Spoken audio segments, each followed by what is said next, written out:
In October 1940, having returned from New Zealand on Port Sydney and in Canning Place, the usual meeting venue for seamen in those days, I ran into my old shipmate and friend, A.J. Murphy. I paid off the Matadi Palm, a tanker carrying palm oil and similar products from the west coast of Africa. He left from Bromera and he was going to sign on the SS Fabian the next day. And when I come along with him and join the Fabian, since we could be shipmates again. And so he had been, as I say, an excellent seaman in every way, a fine lad in every way, and a good friend and shipmate. I went and joined the Fabian with him. We sailed, in these hours, I can't remember that. When I joined the ship, eventually she was loaded and ready for sea, more or less. And we left the Langton, one of the Langton dock branches, the narrow one. I can't remember offhand the name of the Langton branch we were in then, and away to sea and joined a convoy bound west of it, through the North Channel, of course, and into the Atlantic. We were quite a few days at sea. I can't remember how many days we were at sea when we were west of Tory anyway. We seemed to be well west of Tory Island. And out of the blue one day, a Focke-Wulf Condor flew right over us, mast head high. We could actually see the crew and the plane flying over us. Nothing much we could do in the way of anti-aircraft or ack because all we had on board was a Bren gun, and I believe that had been, it wasn't mounted of course, but I believe that had been picked up on the quay at Saint-Nazaire during the evacuation of France, so the story went at that time. But the ship ahead of us, she dropped a bomb on the ship ahead of us, and the bomb landed on the forepart of the ship, the foredeck or around the forecastle head, and an elder Dempster boat. Again, I can't remember the name. She didn't sink, but from the damage she sustained, she left the convoy and returned to the UK. Just after that, again, I'm not quite sure of the time lapse. We encountered some very, very heavy weather, typical Atlantic weather, but this is exceptionally heavy weather. And Fabian not being, you would say, a very big ship in a way. We lost our port light boom and was smashed in bits in a heavy sea, and with other weather damage as well.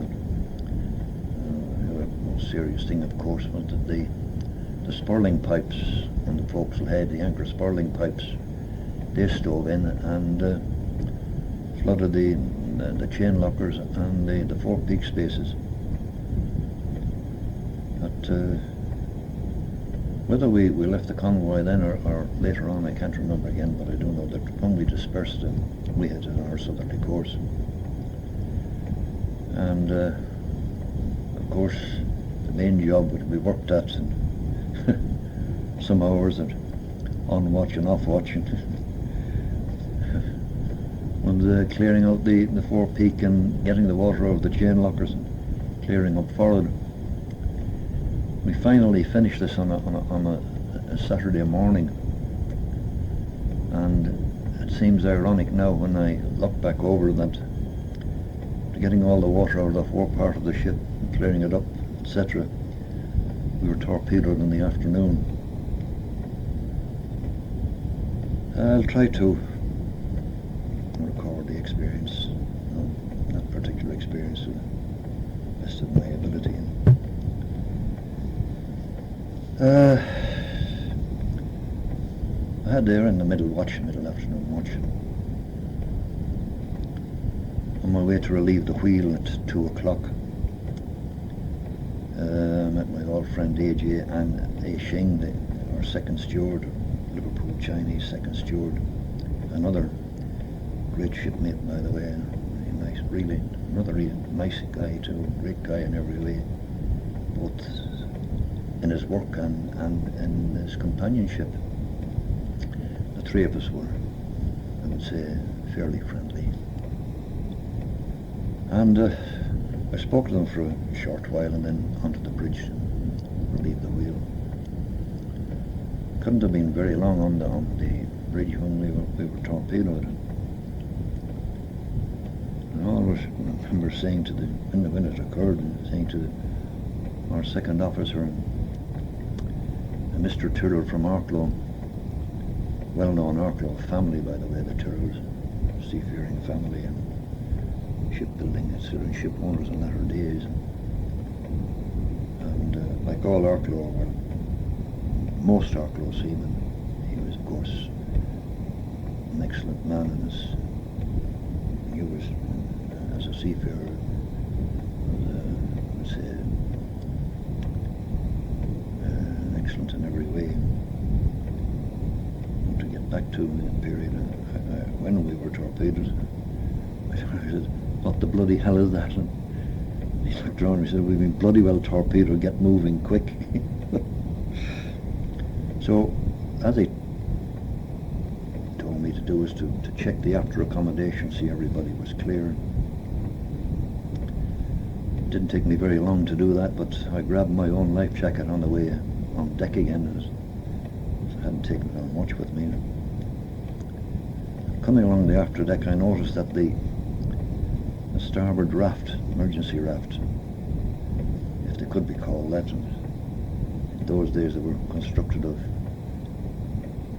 sealed empty oil drums with wooden lattice work around them and a bit of a space in the middle.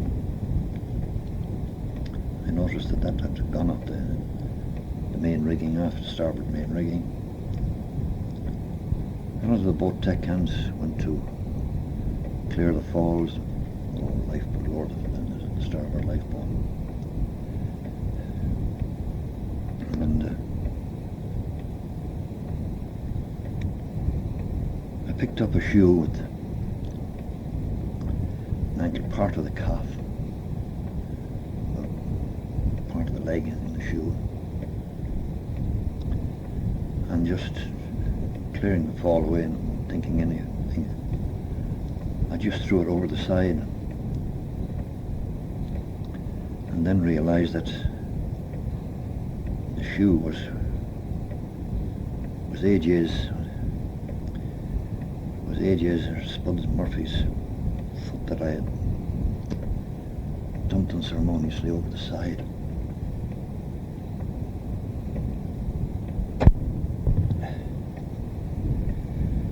At the time, I suppose I didn't, with the excitement, etc.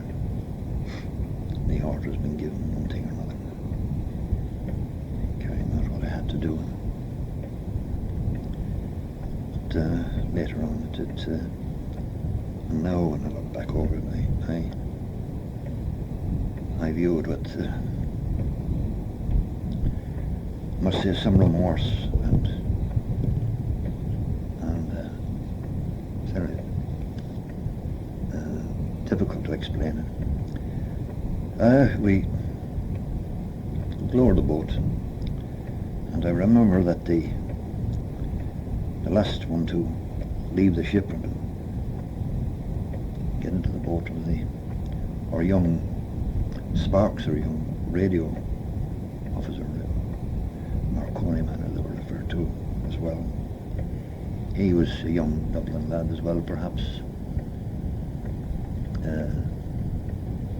say 18, 19, something like that.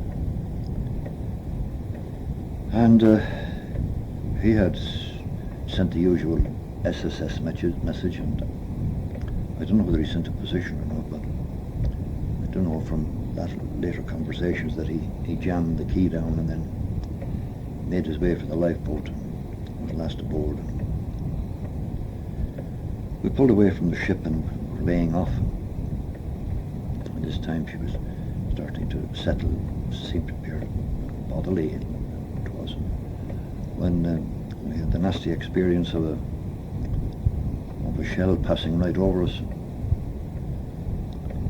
We turned round and noticed that the submarine had surfaced.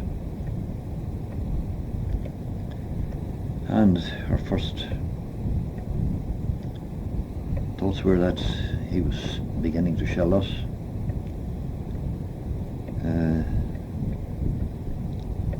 I prayed, and I'm sure a lot of other people prayed in that particular instance as well. However, the very accurate shelling, indeed. The first shell hit the lower bridge. The second shell went into midships about the engine room space. And the third shell took the 4-inch gun away from off the poop. I think he fired a few other shells. I'm not quite sure about the number of shots he fired. But we were certainly very relieved to know that he wasn't aiming at us at that particular time. The submarine came towards us and it was inhaled us. We went alongside and I jumped up on the submarine to hold us alongside. And he said, if I remember correctly, fortunes of war, words to that effect. Very sorry, but it was his job, etc. Words to that effect, I can't remember. Obviously, I couldn't remember them anyway. But they took some photographs of us, I remember that, whether it's with the cine camera, whether it's stillers, I don't know. It would be interesting to find out if some of them exist today, perhaps not. However, he gave us some tins of water. I can't remember how many tins of water. He gave us some cigarettes and he gave us a small chart and a conversation about where to make for, etc. And then he towed us over to the raft that I had noticed missing on my way along the after deck, and perched on the raft all on his own was our Dems gunner, who had obviously thought that it was the best way to leave the ship, and it couldn't have been very pleasant for him being perched all alone on a raft with other people in a lifeboat some considerable distance away. He was, I say, a Dems gunner. He was a young Lancashire lad as well, and he was Maritime Regiment Royal Artillery. But of course he was in civvies, and I always remember him wearing a flat cap, which seemed inappropriate gear for the particular place we were in, just north of the equator. But however, the submarine towed us over to the raft, and we took him on board, much to his relief. And then he left us and submerged. We immediately got our mast up and lug sail up and sailed away from the West African coast. I know we were sailing east or maybe north of east. And I noticed in the evening the sun was setting astern of us, maybe off our starboard quarter or so, certainly. One of the things I noticed, I still remember the time thinking, which way are we heading? After some days in life, but I always managed to make sure that I kept a lookout at night time. I, by the way, was not unduly worried by being in a lifeboat, in a small boat, because I spent all my time on the west coast of Ireland, of course, in small boats, on the open sea as well. Some of the chaps were not too happy about being in a lifeboat or in a small boat. It didn't unduly worry me then, and I don't think it would have if I'd have been there for a longer period, provided that the food and water, etc., which one of the things that perhaps could have happened later on. But as I say, I managed always to keep a reasonable lookout at night time. In the early hours of one morning, I thought I'd seen the loom of a ship away to starboard. Immediately shouted out, "There's a ship away to starboard bow." Couldn't see it again, and somebody said, "You're sure?" And I eventually convinced them. And Mr. Tyrrell said, "Yes, there must be a ship there. If you see a ship, there must be one." And we lit a flare, of course, and we weren't quite sure. And then lit a second flare, and eventually we saw a ship coming towards us in the dark. We lowered the lug sail and the mast and lug sail, which again was, we found out afterwards, was a reasonably wise thing to do at the time, although we didn't know it at the time, because apparently on sighting the sail and mast, the first impression that they had on board the British Statesman, the ship that picked us up, was that it could have been a submarine conning tower, etc. Well, we got alongside the British Statesman, and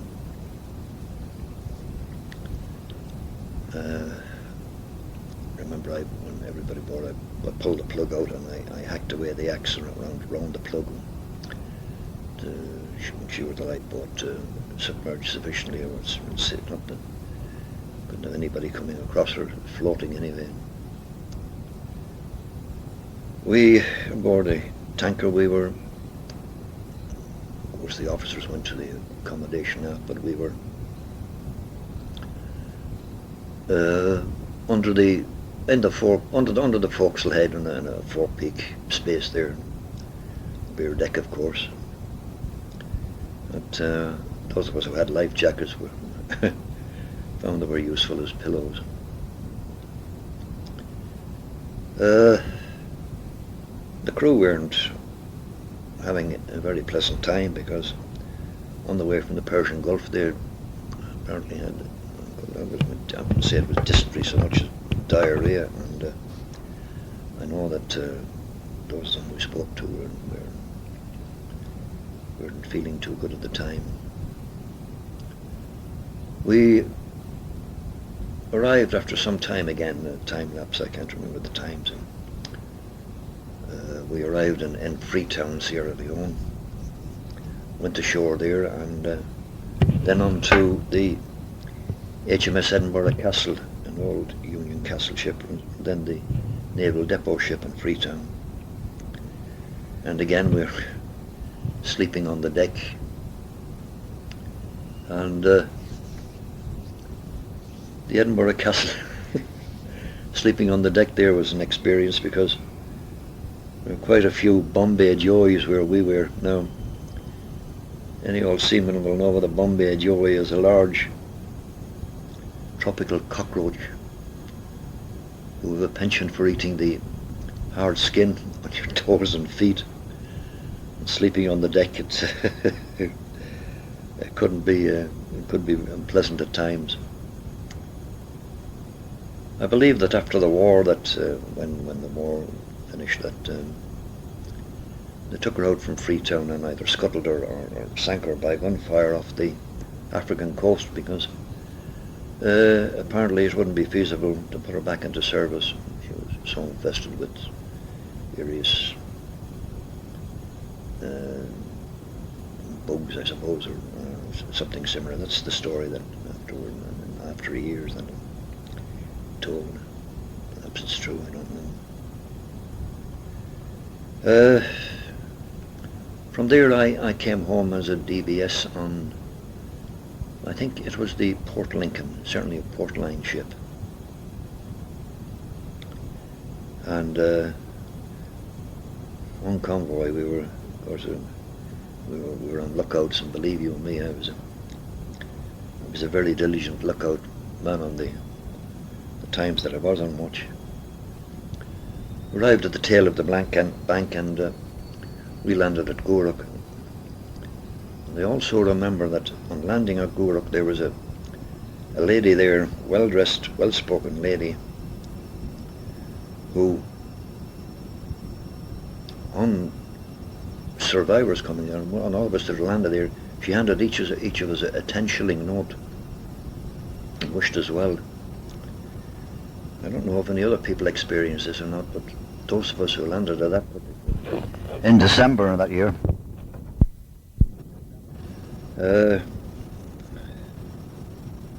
one of the good things about,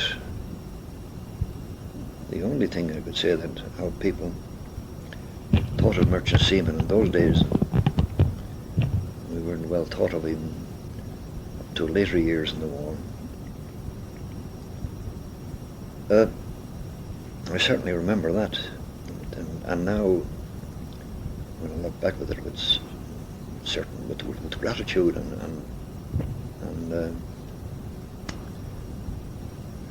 how could one think of a woman who would do that? I wonder if she was ever remembered for that, or if she ever was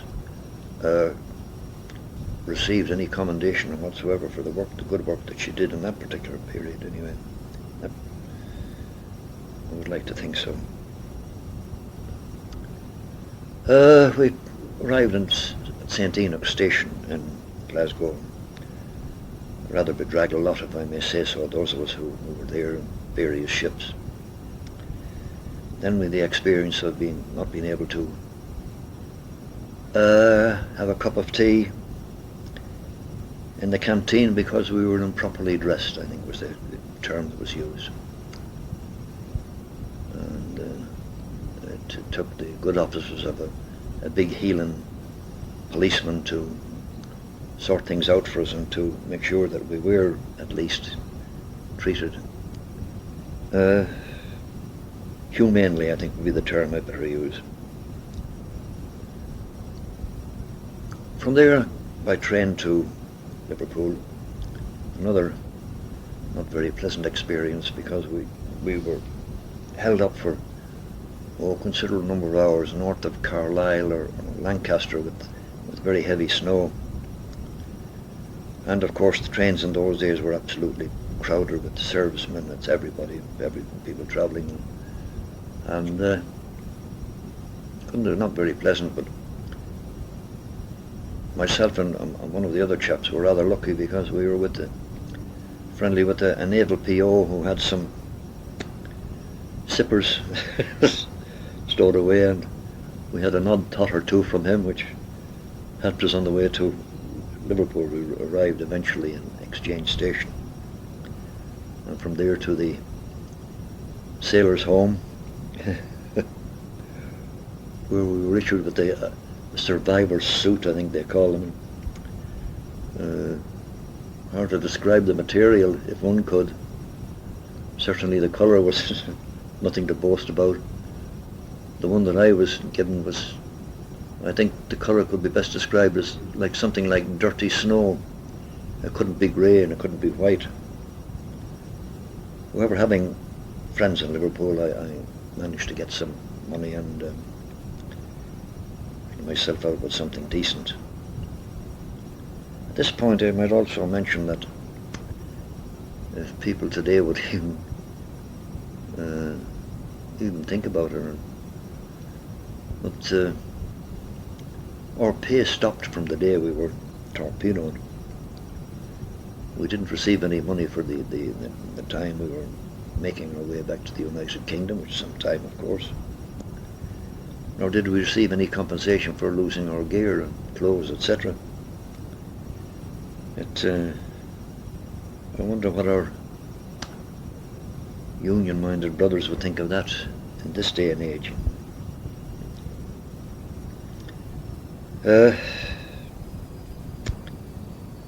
When I eventually received my money, I got myself some reasonably decent clothes, let's put it this way. Decided that the best thing for me to do would be to spend some leave in the west of Ireland, survivor's leave. I joined the cross-channel ferry, the Liverpool to Dublin ferry at the pier head at that landing stage, the MV Inishvallen. And on leaving the landing stage, I think we came back again, but I know on our way downriver, way to Dublin, we were mined off New Brighton. Well, the ship was mined off New Brighton. Acoustic, I think maybe it would be magnetic, I'm not quite sure at the time. What I do remember is that when I looked along after the explosions and the foremast falling away to starboard, I was in a lifeboat again, of course. I think there were only 2 lifeboats launched in that particular occasion from that ship, but there were 3 raised tugs, I think. I know there were some raised tugs around the Gladstone area waiting for a blue funnel ship. And they came across the river and they took, I think, everybody off except for those who were killed. I think there were about 2 or 3 casualties, but certainly the passengers and everything else.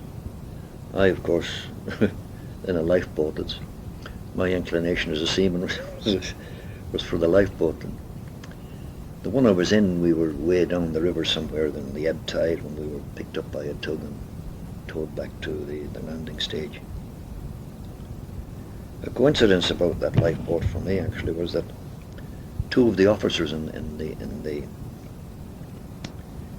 ship's officers in that lifeboat, I was shipmates with them in latter years after the war. Willie Paul Boylan, Captain Boylan, and also with Gerard Barry, who in his later years was the Commodore Master of the British and Irish Steam Packet Company. And at that particular time, I say our acquaintance was we were more concerned with getting somewhere back on land again. I do remember that not long after we landed at the Pier Head, there was quite a hefty air raid, I know that. And when I'm thinking about it, when I was sitting in an air raid shelter somewhere on the Pier Head, I suddenly realised that I've got no blooming clothes. I haven't got a lot of money either, so all I've got is what I'm standing up in. A suit from 50 shilling tailors in London Road, a shirt, underwear, shoes and socks, and one set of underwear, and that was it, and a jersey, of course.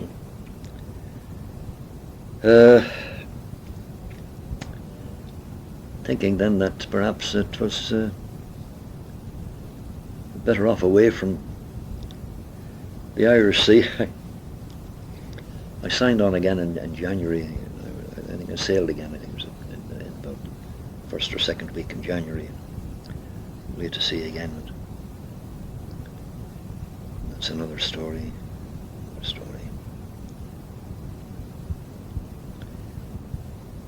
To get back to the Fabian and to those who lost their lives there, those who survived, so they had a lucky escape. They said that the torpedo struck midships and around the bunker hatch, and of course the stokehold crew were, I suppose, must have been killed immediately. That one of the engineers, the second engineer, he escaped up an escape ladder that was running from the engine room skylights on the boat deck down to one of the platforms. He scrambled up through that and managed to get away. Very, very fortunate, very lucky.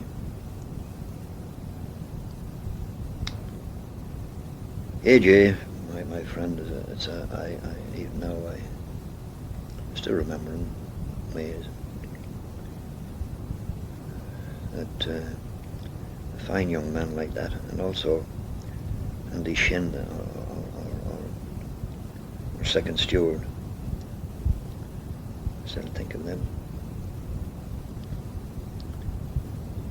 One of the things that bears remembering is that we had a fireman of advanced years, and eventually he couldn't manage the heavy work on the stove. So they took one of the young deck ratings and replaced it. They say the the old boy couldn't manage the heavy work in the stokehold, so he was replaced by one of the young deck ratings. And obviously not being able to do much work on deck, he was our lookout man. Now, an elderly man who could hardly make the Monkey Island to go and look out with very poor sight. And the chap that was on watch when we were torpedoed, perhaps if we had somebody with better sight or somebody younger, we might have had some intimation of what was to happen, some warning of what was to happen. However, that's another thing.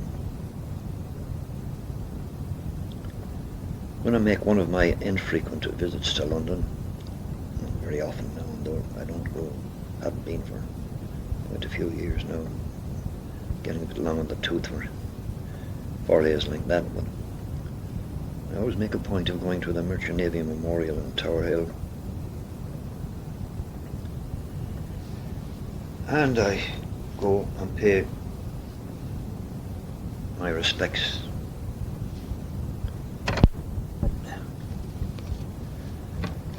to those who lost their life in the Fabian, and of course to others whom I remember as well. Those who lost their lives in Fabian: A.J. Spud Murphy, J.J. Murray,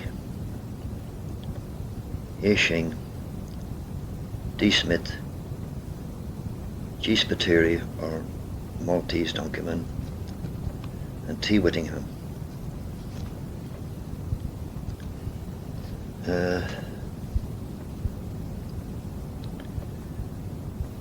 Those that survived, I've only met two of them afterwards and after years, both after the war. I remember a young chap named Gibbons. I think he may be the one that designated to take over in the stokehold. I can't remember correctly if that was so. I wonder if he survived the war, if some of the others didn't. I certainly met two members of the crew, two people at the Fabian after the war. I met the chief officer in Tilbury, it'd be in 1948, something like that. He was then into marine insurance. He came aboard the ship I was serving in then.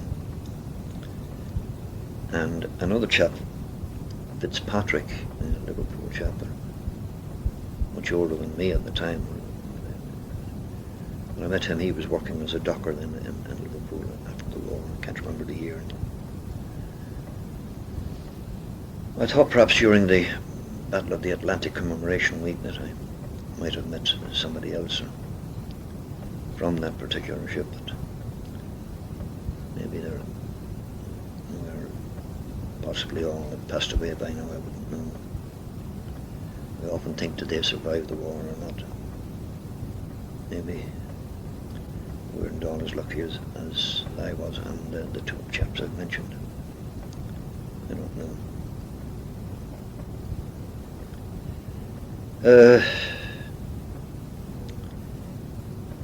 During the Battle of the Atlantic Week,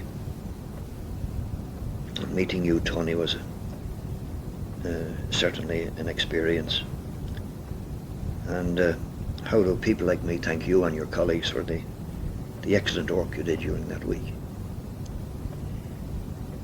Personally, for me, it's very difficult to extend my complete thanks to you. I hope that this recording will perhaps be of some value to you and be just a slight repayment for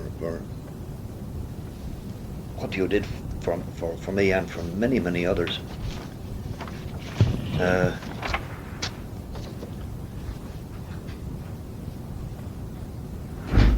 As when inquiring of you with reference to the wartime casualties in the program,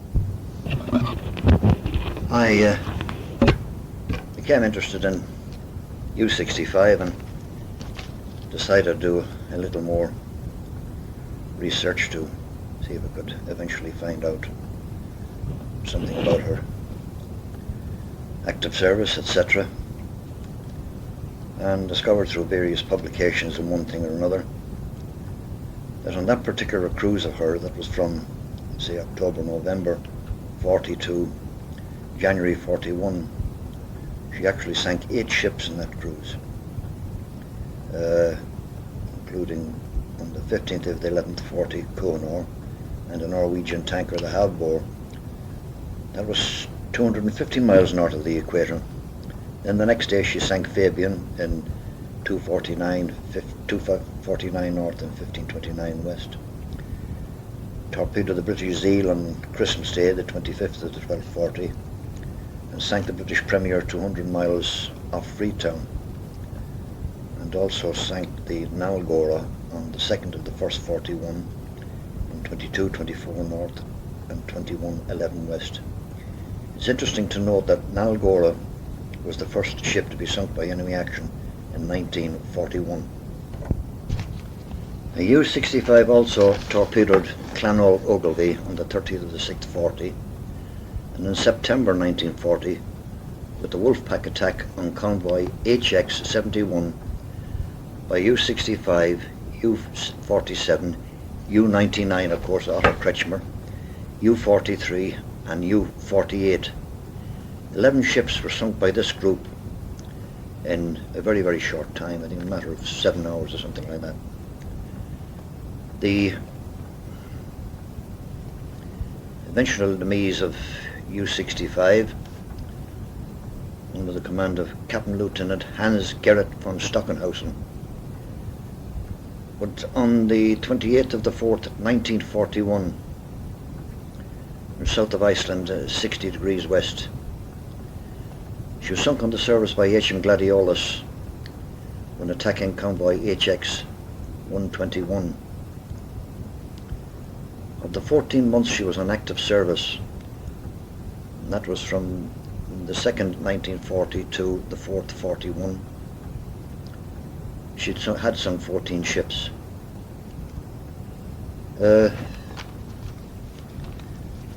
When researching this and finding out her ultimate fate, difficult to describe how I felt. I didn't feel so they pleased or anything like that she had been sunken. Although her record hadn't been all that great, especially with reference to Nalgora, let's put it this way, I was sorry to hear that she'd eventually ended up in the cold waters of the North Atlantic. Perhaps, I don't know how to describe again. U-65, if I remember correctly, had on her conning tower she had SS flashes, 2 SS flashes. You know, the usual lightning business things that I think they were SS flashes. I think those were the 2 lightning flashes that were a Nazi symbol of some description or another. But also on the drainage flaps, she was Blom and Voss 1936, but I think the 1936 would have been probably a shipyard number, because if she was coming into commission in 1940, I'm surely sure she would have been would have been constructed round about that period or shortly before that period. U-65 was a 9C type lifeboat. It was got a long range, fairly long range, and from the data I've looked at, and she could her range was about 13,450 sea miles at nautical miles at 10 knots. So at that particular time that we were torpedoed, we didn't visualize any German submarines being so far south, but she was certainly there. Also from some of the reading I've looked, some of the stuff I've looked at, she did have a supply ship, the Nordmark, in the vicinity as well. Or that's that's another story. Now to look at Fabian. Happy ship, and again had a little record of her own actually. Fabian had taken part in the evacuation of Saint-Nazaire in June 1940. The 17th of June 1940, she helped in the rescue of survivors from the Cunarder, the Lancastria, sunk in Quiberon Bay by German bombers with very heavy loss of life. Several other ships were there with Fabian, but she took part in that rescue. And it's a heavy loss of life, the crew, Royal Air Force and troops. I believe something in the region of 3,000 lives were lost then.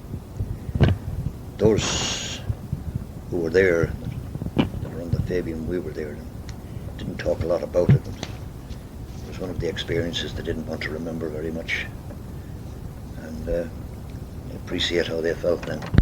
She had done her bit before she went. And now, in my years now, and I look back at it, she was a happy ship for the time we were there, and perhaps we would have developed into a very pleasant seafaring community if we had managed to survive longer. I'd like to talk to you again about the Battle of the Atlantic Week and the work of you and your colleagues in the Veterans Centre. One of the things that you wouldn't have noticed, but that were with us walking around and talking to people, etc. There was a lady there who was standing quite close to where you were working, who had come up from London for the Battle of the Atlantic Week. She'd lost an uncle and her father in HMS Hood. And when inquiring as to what you were doing, and when we explained to her, she said, could I apprise? Said, certainly, you can, but you can get any information I have available. And there was a lady just standing close to us who came over. She said, I did hear you speaking about Hood. And she said, yes, and explained my uncle and father died. And said, well, I have a photograph of my father who helped to pick up the 3 survivors of the Hood after the incident. And she said that there is a photograph, and I think it must have been the souvenir edition of the Liverpool Echo, one of those, but she said there is a photograph there. The Liverpool Echo have a photograph of the incident. This lady was absolutely delighted with the fact that her trip to Liverpool had produced something, and she certainly, I know she spoke to you afterwards about Hood, and you probably gave her the printout, etc., which would have been of, I suppose, immense value to her, memory-wise anyway. And then she was off to find out about the photograph in the Echo, etc.